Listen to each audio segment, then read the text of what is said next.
Roger Waters was one of the founding members of Pink Floyd. After a while, he effectively became the creative driving force for the band, starting with The Dark Side of the Moon and up to the final cut, after which he left the band. He went on to release several solo albums and the soundtrack for the film When the Wind Blows and an opera, amongst other things. Hi, my name's Dan. So, most of the reviews on this channel are reviews of me working my way through a list of the 3,000 greatest albums of all time, according to a website called Acclaimed Music. If you want to know more, see the description down below there. But sometimes I step off that list. I do some new releases, I do some requests. If you want to request a review, just leave a comment on any of my videos. I don't promise anything, but I have reviewed just about everything that I've been asked to so far from that.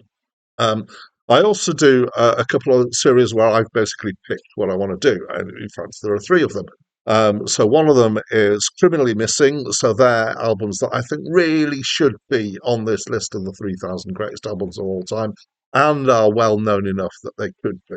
The other end of the spectrum is the list that I call Hidden Gems, which is albums that really I don't think are very well known, but I think are really good.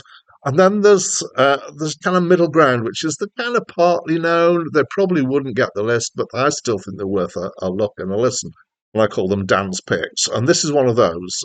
It's one of Dan's Picks albums, and it's Roger Waters' The Pros and Cons of Hitchhiking, which I've reviewed before, but not in video for this channel. And so this album's been with me for a long time in my life. The first time I listened to this album, I was walking along a street in Manchester and I had a Walkman with headphones on and I heard a sound. There's a lot of sound effects in this album. I heard a sound of a car passing me and I thought the car was coming up behind me and passing me. I was walking on the side of a road. It wouldn't have been unreasonable, but I thought they were going rather fast. But then I was surprised to find there wasn't a car. And that car sound was on the album. I still remember this experience, of course. So the stereo sound with the sound effects was so convincing, placing the car in the real world that I was totally fooled. Apparently, this is one of the first uses of a dummy head to record sound effects in stereo. Um, so, as I say, it's been in my life for a long time. That was back in the 80s when it was a very fresh album.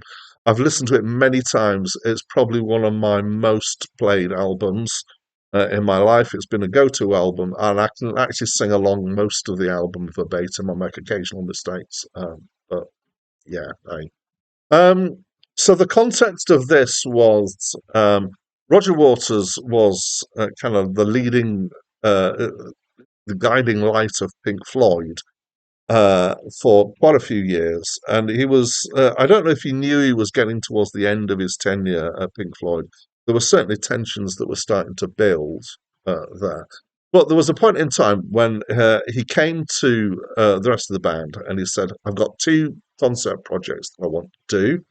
One of them we'll do as Pink Floyd, and one of them I'm going to do as a solo project. And Pink Floyd, the rest of the band, chose to do The Wall, which was predominantly about Syd Barrett, who was a previous member of Pink Floyd, and his mental health issues. And this is a more personal album for Roger Waters. And he recorded it a few years later, but not quite. He hadn't quite left at this point. It was close to the time when he left Pink Floyd. So it came out a bit before the final cut. So that's kind of context. And now let's try and do some description. Well, obviously, I've picked this because I like it. The fact that I've had it in my life for so long. Musically, I think it's quite astounding, in my opinion. It's not unusual for Roger Waters' stuff of that time. So it has things in common with The Wall and with The Final Cut, which were both Pink Floyd albums. But it's unusual by other people's standards. It's not an album of songs, really. You can't kind of go, there's the end of one song, there's the start of another, there's, these verses or whatever. It's more of a continuum of singing music, speech, and sound effects.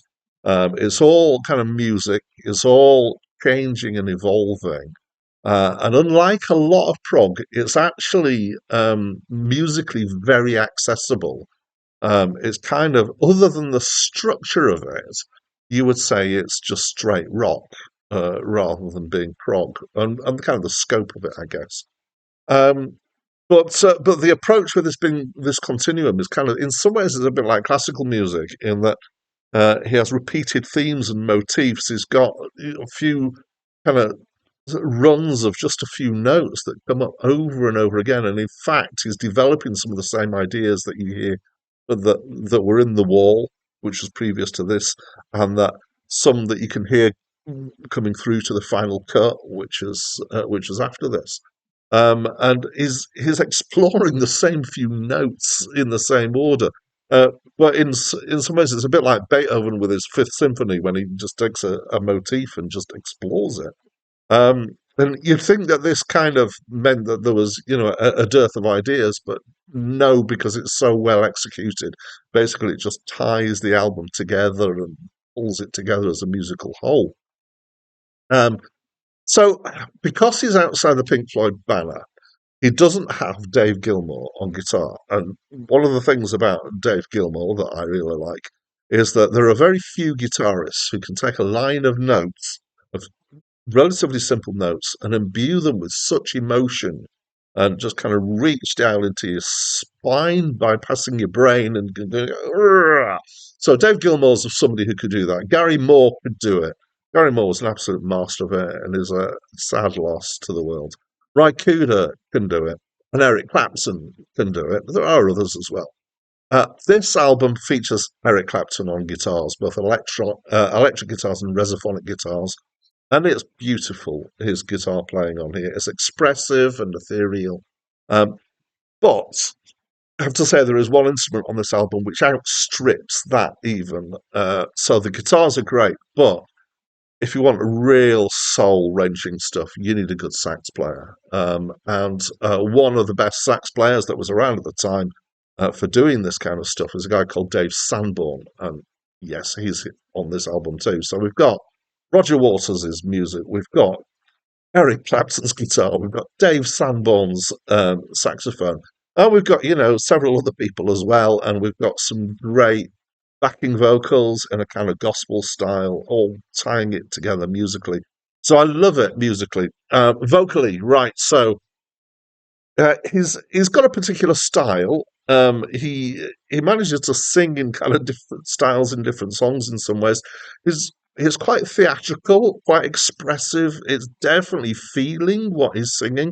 So one of the things about the several things I love about Roger Waters, but one of the things that I love about him is that he's managed to craft albums that actually are not just about great music, and they are great music, but the music itself is actually just a vehicle for him telling a story or exploring feelings, and he has managed to kind of tap into feelings that a lot of people seem to um, resonate with. So the unlike a lot of prog, it's very kind of relevant to people in everyday life, I would say. So the subject matter in this case are it's basically a concept album about dreams, fantasies, regrets, and basically a midlife crisis. And it flicks backwards and forwards in time across continents, goes into and out of dreams and fantasies, and it's got several things going on, but it's got a central theme of vehicles and hitchhiking to tie it all together. So some people will find the album kind of, mawkish and maudlin. I will admit it does push it somewhat, but for me, actually, I find it quite moving at times. Occasionally, it's deeply moving. There's a couple of points that are real spine-tingling moments, I think, in the album. And that's, lyrically and with the sound effects and the speech and stuff, but also musically, there's some ooh moments in it. Um, Also, I would say that lyrically, he's got a skill with words that is rare. He does effortless rhyming and scanning, and in fact, his rhyming often has multiple rhyme schemes going on at the time. So he'll do He'll do a line, and then he'll do another one that rhymes, and then the next line will have another rhyme for it, but is leading to another word end that's different, and it's just yeah, there's an economy with words that's poetic, and those people who've been with me for quite a while with my reviews will know that it takes a lot to make me like rap, but the best rap that I've heard is like that as well. It's really crafted in terms of the words. So I'm going to have to pull this to an end. In Pink Floyd fan circles, it can be seen as a bit odd to really like this album, and particularly, similarly, the final cut is kind of, yeah, looked down upon a little bit compared to some of their other albums. I I just think that they're different, but I really love this album. I think it's a masterpiece, and it ties together music, lyrics, emotions, storytelling, and great performances. And yeah, it doesn't surprise me that I keep listening to it over and over again. So that's my 10 pennies worth about this album.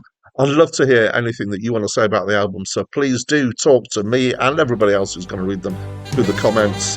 And that's it from me for now.